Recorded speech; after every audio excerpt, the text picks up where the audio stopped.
Good morning, good afternoon, and good evening to everyone wherever you are.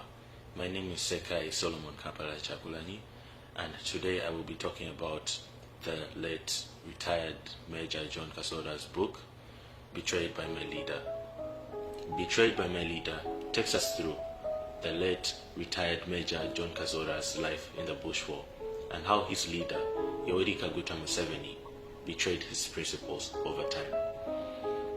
In this book, we get to see that Yoweri Kaguta Museveni, who once stood for unity for all peoples in Uganda, justice for all, and human rights, came to be the one thing that he preached against. What once began as a revolution for democracy has now become a dynasty built on lies, conspiracy, and deception. And what once was meant to be a government built by the people for the people has now become one man's family business. We dive into the late retired Major John Kazora's book and expose of Museveni and who he truly is. In the beginning, Museveni sounded like hope, a young intellectual man, a man who promised to unite all our tribes and restore dignity to the Ugandan people. But even in those early days, beneath all the slogans and the sharp speeches, the author saw something darker, an obsession with control. Loyalty mattered more to Museveni than courage. Obedience mattered more than the truth. And the very methods used to win the war, secrecy, manipulation, and the silencing of all their enemies, became the blueprint for the dictatorship that followed. He became the very thing he swore to destroy. When Museveni came into power in 1986, Ugandans celebrated. They thought that the tyranny was over. Songs of freedom filled the air, but the honeymoon was very short-lived.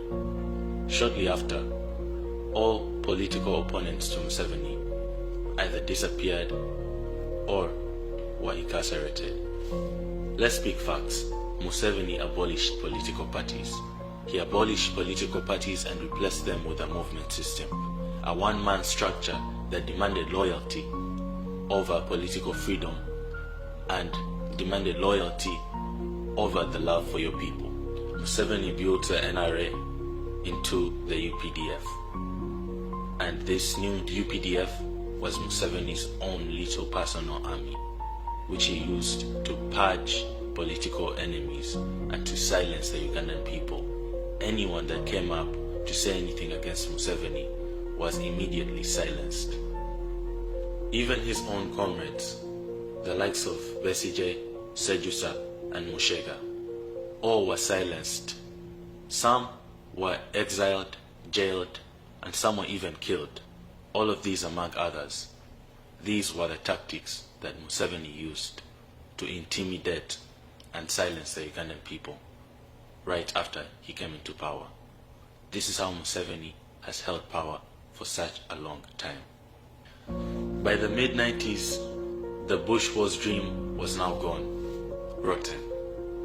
The 10-point system that Museveni and his comrades had built early on in the struggle that put forward democracy, the advancement of society, and the well-being of the people was now down, and a new system that based itself off bribes, intimidation, and killings was put in place, not to ensure the well-being of the people of Uganda, but to ensure the longevity of Museveni's government, to leech and milk Ugandans for as long as possible. The revolution was over. Now the regime had begun. Museveni's Uganda runs on surveillance and silence. The Chieftaincy of Military Intelligence, CMI, the Internal Security Organization, ISO, and the Special Forces Command, SFC, all of them function as extensions of one man's paranoia. Safe houses became torture chambers. Citizens vanish in the night. Journalists are beaten for filming the truth. and opposition leaders are arrested for daring to speak. In this Uganda, you do not need to commit a crime to be imprisoned. You only need to think differently. This, my brothers and sisters, is how the revolution picks its own children. While the people are controlled by fear, Museveni builds a dynasty behind the curtains. Janet Museveni, his wife, becomes a minister. Relatives control security, intelligence, and finance, and his son, General Muhoozi Kainerugaba, is quietly groomed to inherit power.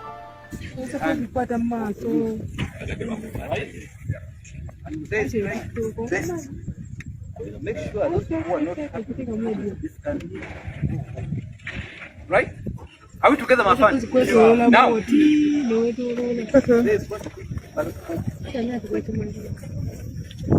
Right? It's basically all people who he has been with. Are we together? Meaning the last date of the retirement of the general 20. All of them.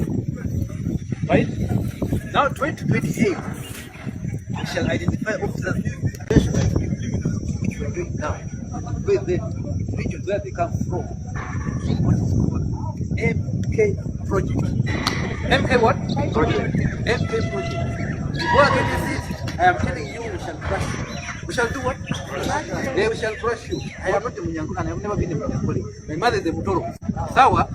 But to be who I am right now, I was there by Munyankole. I became a corporal by Munyankole.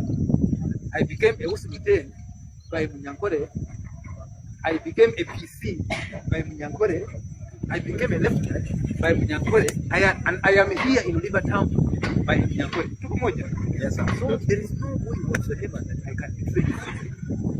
Right?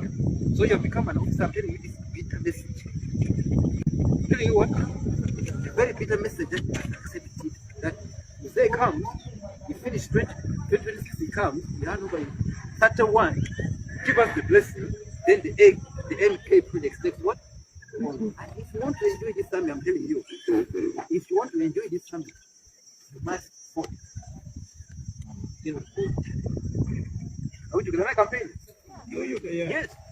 This is not a conspiracy, it's a fact. Uganda, once a republic, has become a royal estate. Our forefathers fought against a monarchy, and they were lied to and manipulated into crowning a new royal family. But this time, the royal family is wearing military uniforms. In the book, we see the author talk about how the constitution has been manipulated. In 1995, when Ugandans believed in a new dawn, a constitution with term limits and age limits. But when those limits threatened Museveni's rule, he shredded them. In 2005, he removed term limits. And in 2017, I'm sure most of us have seen, and most of us were there during that time, when the age limit was abused and the age limit was removed in 2017. The author does not mourn for himself, but for a generation of people that have been deceived. The same guns that have freed Uganda are now turned on Ugandans. The same flag that symbolizes unity now flies over fear. He writes, "We replace the gun with the same gun pointed at us." That line defines Uganda today and the position we're in as a country. Now, my brothers and sisters, this is a call to action. Us as Uganda's young and restless generation, for us to unite, we need to work beyond this fear and this intimidation if we want to build a new Uganda where all of us are equal, where all of us have the same opportunities as the next person. We need to unite. The current regime survives through military control, manipulation, corruption, and patronage, but it cannot survive in a population where 80% of us are under the age of 30. We need to unite and look past all this manipulation. We need to look past everyone's tribes we need to look past everyone's differences, and we need to all unite for the same cause, for us all to have the same opportunities, for us all to benefit from good healthcare, good education, and remove the elite ruling class from Uganda. Every single post, every single voice, every single one of us matters. If we do not speak up for our rights, Uganda will become a monarchy, passed down from Museveni to his son, and democracy will cease to exist. Ugandans will suffer more and more.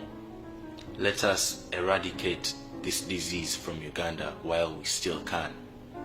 Vote, vote, vote, vote. And after you vote, stay and protect your vote. Don't let them waste your vote. Don't let anyone undermine your vote. Don't let anyone undermine your vote. Vote. Vote, vote, vote, vote, vote. And make sure that your candidate is respected. Make sure your vote is respected. Stay there and make sure that no one is undermining your life. You have one life.